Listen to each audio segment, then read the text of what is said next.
With the Whispers in the Wall update, one of the features added is the Tennokai system. This enables the use of intermittent but free heavy attacks for melee weapons. If we pause right here, I've just used a Tennokai heavy attack alongside a few other features to one-shot a Steel Path Acolyte. Not just one shot, it's using WUKONG's low-rated Iron Staff against violence before it could silence it.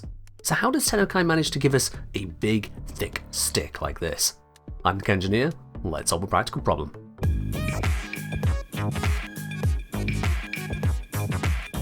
Tennokai only becomes available once you've completed the quest Whispers in the Wall. It's a late game quest granting late game power spikes, and Tennokai is one of those. Completing the quest will grant you the basic Tennokai mod, as well as the ability to obtain and equip Tennokai mods in general. With any Tennokai mod on your melee weapon, either in the normal mod slot or in the new extra slot, any light melee attack you make will have a chance to give you a Tennokai opportunity. At that point, you can either make a heavy attack or a heavy slam with your melee, both faster than usual and without expending any combo count. Slide heavy attacks, however, are not eligible for Tennokai, acting as a normal slide heavy attack. This might be a bug. By default, Tennokai has a 15% chance of activation, and then a 2-second window in which you can use it. The 15% trigger is on a successful melee input, where you press melee and hit at least once. Any moves which attack multiple times for a single input, or moves which hit multiple enemies, do not give you an increased chance of activation. Faster melees and combos which allow you to make more inputs quicker will let you proc Tennokai more rapidly. Because Tennokai doesn't consume your combo count, you can get the full benefit of up to 12 times damage multiplier on your heavy attack repeatedly. You also lose neither the damage you have at that point, nor any bonuses from mods like Blood Rush, which scale off your combo count. In essence, you can do away with both heavy attack wind-up speed mods and heavy attack efficiency mods, all in exchange for a mod that can sit in a brand new mod slot. This can be a huge benefit to a lot of melee weaponry. Nearly half of melee types have 4 slash procs on their heavy attacks. Heavy attacks have specific beneficial mods available, and they of course just deal more damage overall than individual light attacks. Beyond the initial mod you acquire from the quest, you can enhance your Tennokai further with more powerful, and higher drain, Tennokai mods. All 5 of the additional mods only drop from Rotation C of the new alchemy missions in Albrecht's labs, 12% each for the 3 uncommon mods, and 6% each for the 2 rare mods. Alternatively, you can grab them all from the in-game market for 100 platinum, or trade for them from other players. As is typical with these kinds of sets, the Tennokai mods are far from equal. Probably the worst of the upgraded Tennokai is Conditions Perfection. This mod gives you one additional bonus, granting plus 100% status chance on Tennokai. This status chance bonus is additive to mods, such that Weeping Wounds at full combo is over 4 times more impactful. For weapons which benefit from status chance, you should certainly be running a high enough bonus already that this one will rarely matter. Next we have Master's Edge. This one instead grants a plus 60% damage on Tennokai. Once again, the bonus is additive to mods like Pressure Point, providing a very low overall bonus. If you're just using Prime Pressure Point, Master's Edge increases your actual Tennokai damage by 22.6%. If instead you're using Condition Overload with 5 status effects, Master's Edge is only a 12% actual damage buff. An increase to be sure, but we can do better. This brings us on to one of the rare Tennokais, Dreamer's Wrath, which has 2 perks. Firstly, it increases the Tennokai opportunities by 50%. This is a multiplicative bonus, increasing the chance per successful melee from 15% to 22.5%. The second buff states that it increases your heavy attack critical damage by 32%. In testing, however, it turns out to be bugged in 2 ways. Firstly, it increases only Tennokai attacks, not all heavy attacks. Secondly, it actually gives a plus 20% bonus, not plus 32%. Once again, additive to critical damage mods. Considering that even the most basic critical melee should be using Organ Shatters plus 90%, perhaps with Gladiator Might for a total plus 150%, another 20% or even 32% on top isn't a major increase. The major perk is in the increased Tennokai opportunity chance.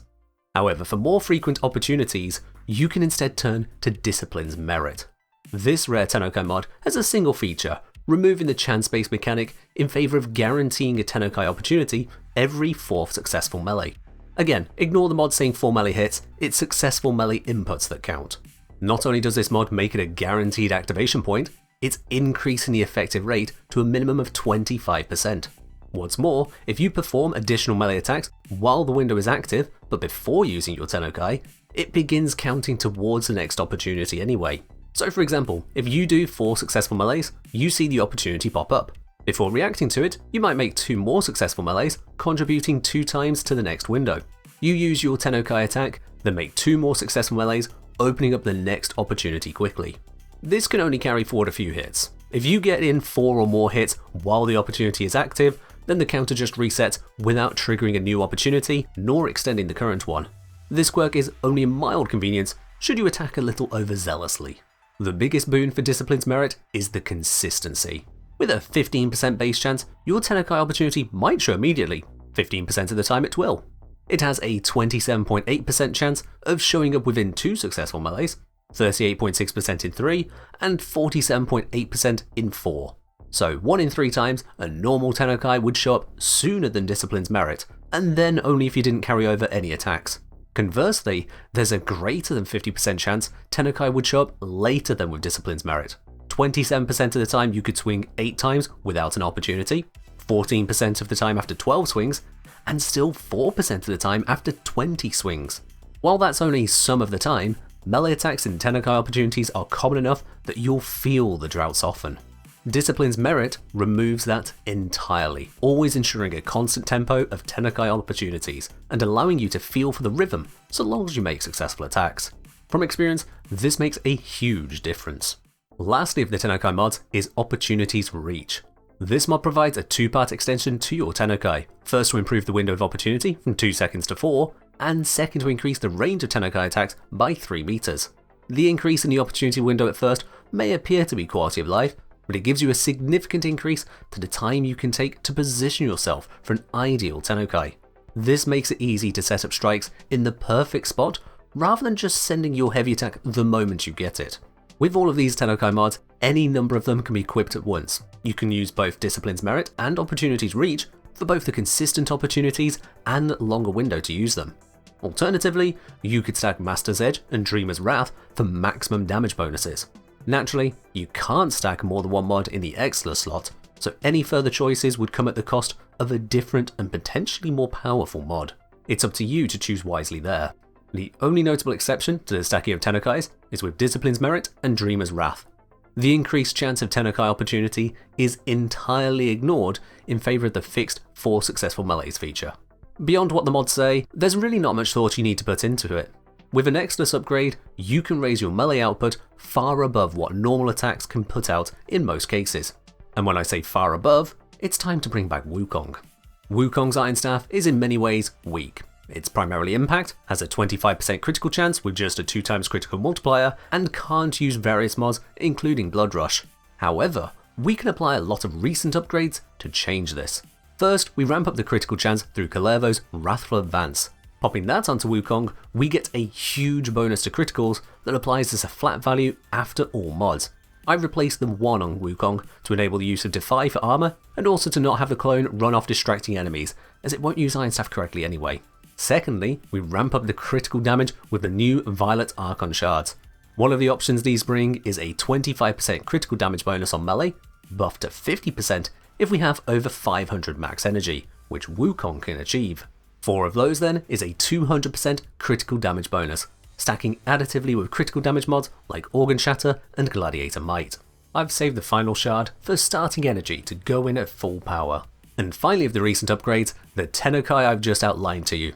WUKONG's Iron Staff could be equipped with both Discipline's Merit and Opportunities Reach to get those frequent, reliable, high-range Tennokai attacks. With very high range, we can make use of one of the few positives Iron Staff brings to the table. It has a 1.0 follow-through stat. All melee attacks that hit multiple enemies have their damage reduced by follow-through. For each successive enemy, the damage is multiplied by that stat.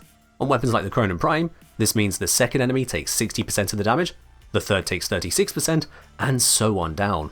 However, with a follow-through of 1, every enemy hit by Iron Staff takes full damage, giving 0 loss or downside on huge range heavy attacks. You should also equip Discipline's Merit to your normal equipped melee.